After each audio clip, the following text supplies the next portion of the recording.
мен өзүнүн жолдошума дагы бүгүн билдирип кетейин деп атам сиздердин алдыңыздарда. Анткени бул жак колдобосо мен эч убакта мен эч кандай схема аркада барбаймын, үйдөн да чыкпаймын, долбоор да жазбаймын, иштебеймин. Кадимки үйдө отурам, тынч гана эч жаман да көрүнбөйм дейт.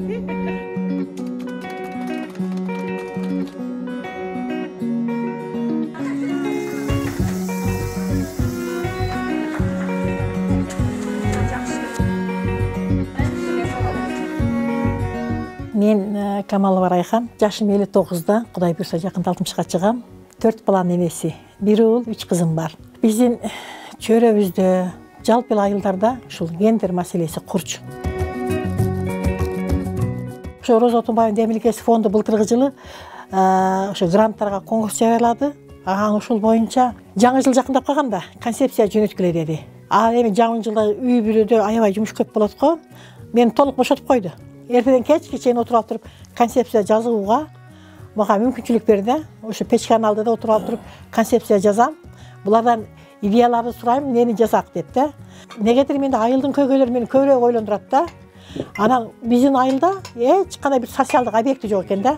Ошондо анан фитнес зал үчүн атайын кыялым, менин кыялым ошо айылда фитнес зал болсун деген бир кыялды жазган элем да. Ушул биздин Белес эко этно туризм эс алуу борборун түзөбүз деп жазган элек. Ушул аны ушул балам менен макулдаштык да. Биз ушул боз үйлөрдү жазуу боюнча да. Биз почти ушул долбоорлорго даярданабыз, ушулардын ачылышына даярданабыз деп бизде мына 3 күндөн бери такыр тыным жок. Ачык айтканда, ошол жолдошум мисалы үчүн жасалгалоо жагына, анан мына бул хост час жагын уюштуруу жагы, меймандарды тосуп алуу жагы, ушунун баардыгына ушу жолдошумдун кеңеши, анан ушунун акылы менен биз ушул бүгүнкү баягы иш-чараларга даярдандык да негизи. 3 группага бөлдүк.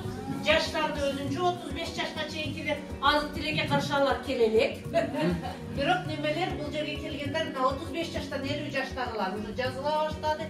50 плюстар дагы жазыла баштады. Энелер үчүн, биз үчүн ачылып, убагыбызды бөлүп, неберелерден бош убагыбызда келип, өзүбүздүн убагыбызды бөлүп, канча гимнастика жасап, ден соолугубузду чыңдап, ушундай ачылганына биз абдан кубанычтабыз.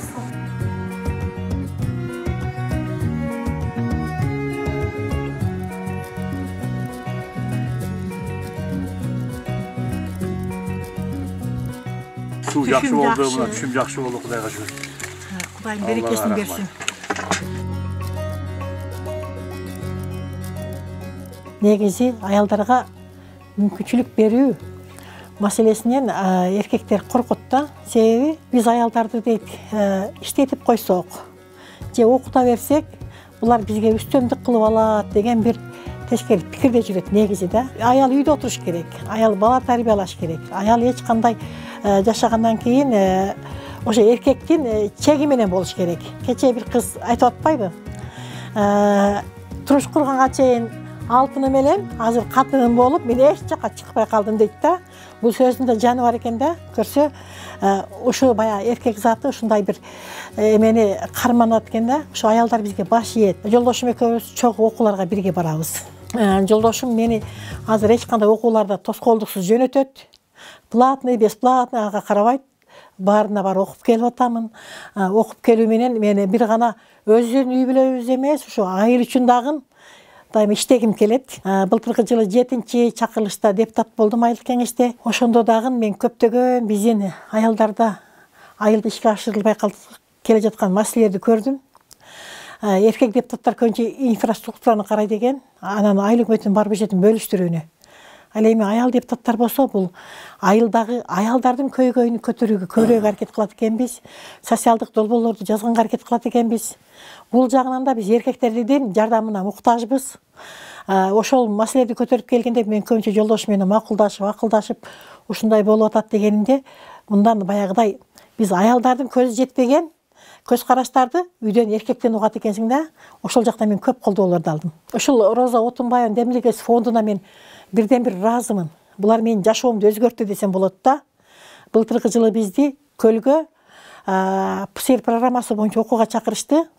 Ошол кезде күйөөм айыл өкмөт иштейт эле. Мен как активист айым катары экөөбүзгө насип буйруп чогуу барып калдык ошол окууга. Бул окууга баргандан кийин жолдошумда дагы мага болгон көз карашы дагы кыйла өзгөрдү. Анткени ушунчалык жоопкерчилик менен ушул иштерди аткарууга как айылдык кеңештин депутаттары катары салым кошуп атасың. Мен сага эч кандай тоскоолдук жасабайм. Ушул долбоор жазасыңбы, айыл өкмөтүнүн баягыдай ПСР программасына барып иштейсиңби, ушул аялдардын маселесини көтөрүп чыккын деген. Мисалы үчүн мен өз ишимди жасап, өз алдымча эле кечке чейин иштеп чарчап келем. Бул өзүнчө чарчап келет. Үйдө отуруп биз такыр баалашпайт экенбиз, ким кайсы жумуш кылат. Биз бул окууга баргандан кийин ошону биз маслихатташып, макулдашып, анан баягы иштерди, үйдөгү иштерди дагы бөлүштүрө баштадык да. Анан бул дагы мендеги көп баягыдай көйгөй, анан иштеп келип чарчоо, ушунда баягы көмөк көрсөтө баштады. Мисалы үчүн эл эмне дейт деген сөздү бізде биздин үй бүлөдө ал нерсе жок да.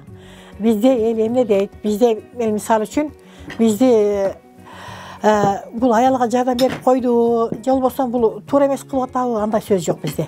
Себеби мисал үчүн эртең менен мал караганда дагы бирибиз койду айдай турган болсок, бирибиз сыйырды айдайбыз. Анан мен сыйыр сай турган болсом, тырпоктор ийдирип берет да.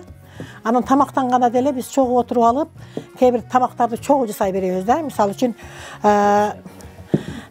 мен камыр кыла турган болсом, бул сөздөрдө манттын фарштарын даярдап берет да, мант кыла турган болсок. Бизде ушундай жактарыбыз бар. Менин жолдошум биздин үй бүлө эмес, жалаң гана ошо биздин айылдагы мырзаларга дагы үлгү болуп атат десем жаңылышпайм.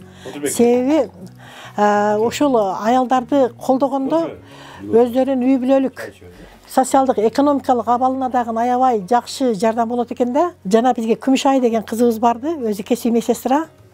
Анын дагы жолдошу мен дагы колдоймун, ошол сен аркылуу биз мүмкүнчүлүктөргө жетейик деген максаты бар. Мен дайым эле колдоп жүрөм, немеси жок. Мен ал баягыда кээ бирлерде кызганыч, иринейни андай мындай болгондор андай жок, андай көңүлдөгү жаман ой жок да, максат.